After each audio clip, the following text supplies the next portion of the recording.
Hello and welcome back. First of all, I want to say thank you to everyone who's been following my Sri Lanka trip. It was really only 2 weeks, but I only uploaded one video every week, so it seems like I was away for like 6 or 7 months, but I really wasn't. I have the intention of doing like a full kind of review of our whole experience in Sri Lanka, but I want to do that with my sister and we couldn't get together this week to film the video. Anyway, this video is about the shopping. You might have noticed that we did a lot of shopping in Sri Lanka. I want to show you what I bought and kind of so you have an idea of the prices. So if you're a tourist going there, you'll know more or less how much you should pay for something. So if it's overpriced, you know that you can actually get it for a better price. Sri Lanka is known for the batik. This is one of the things I bought. I don't know if it's called a sarong, but it's usually the style that the men wear. This is what it looks like. Kind of like a skirt, but they tie it. The price of this was $695, almost €5, 3 something Great Britain pounds. So you see it's like, it's not an expensive country. I bought this one for myself and I bought a similar one, but the color is more brown as opposed to red. I bought that for Jonathan, but I don't know if he'll ever use it.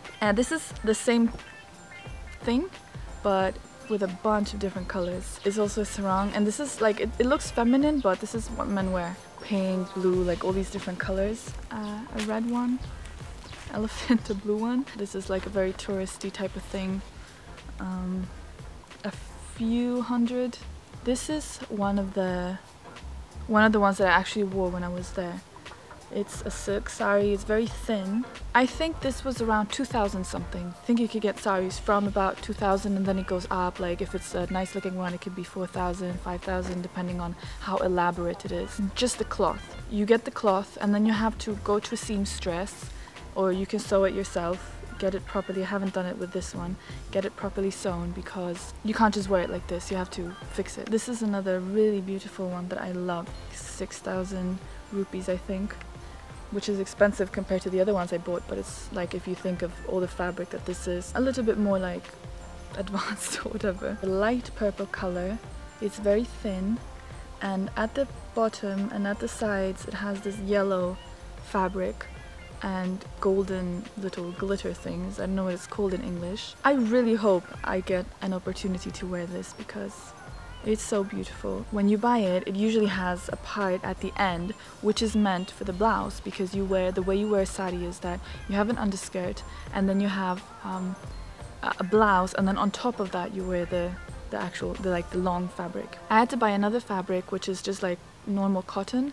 I took it to the seamstress and she took the part of the sari that was at the bottom and she made this. This is what she did on the arms. This was 4,000 or 5,000 rupees. We bought a few different skirts, which is just cotton skirts, petty skirts, and then you tuck the sari in the skirt. Just blouses. They look like something the Spice Girls would wear. The underskirts that we bought in Tangalle cost 285 rupees per skirt, and we bought 5 of them in different colors. The blouses were kind of around the price. It's not anything expensive. Like we bought several of these as well in different colors, and now it's just a matter of when we get to use them. This is kind of like a shalwar kameez like they wear in Pakistan, India. A long blouse, long trousers, and they always come with a scarf. Something I thought about when I was in the shops is that they have so many nice fabrics that I wanted to buy, and I couldn't really think of a lot of occasions when I would use them because, as I said, we don't ever wear saris around here. An idea for them would be to just like do the same kind of fabric as a sari, but instead of making it so big, they could just make it smaller so we could use it as a scarf, you know, like this or something. This I do all the time. So I would love to have like some of the fabrics that they had over there, but in a smaller size. I could buy a sari and like cut it in 3 parts, but that feels like a shame as well because I don't want to like cut up something so beautiful. Unfortunately, we couldn't like just buy everything we wanted because we went with a backpack, and you know, you can't just fit the whole world in your backpack. So I don't know, what do you think? Do you think that it's worthwhile to buy these type of things that you might not even use just to have them? What would you do? Would you just not buy anything? Would you buy it and use it like at a party where nobody else is wearing a sari? I don't know, maybe I should do that. If you're a guy, would you wear those skirts type of things? Because they looked really nice when the Sri Lankans wore them, but maybe people would look at you weird if you're like in Europe, walking around the skirt, but I just think that's super cool.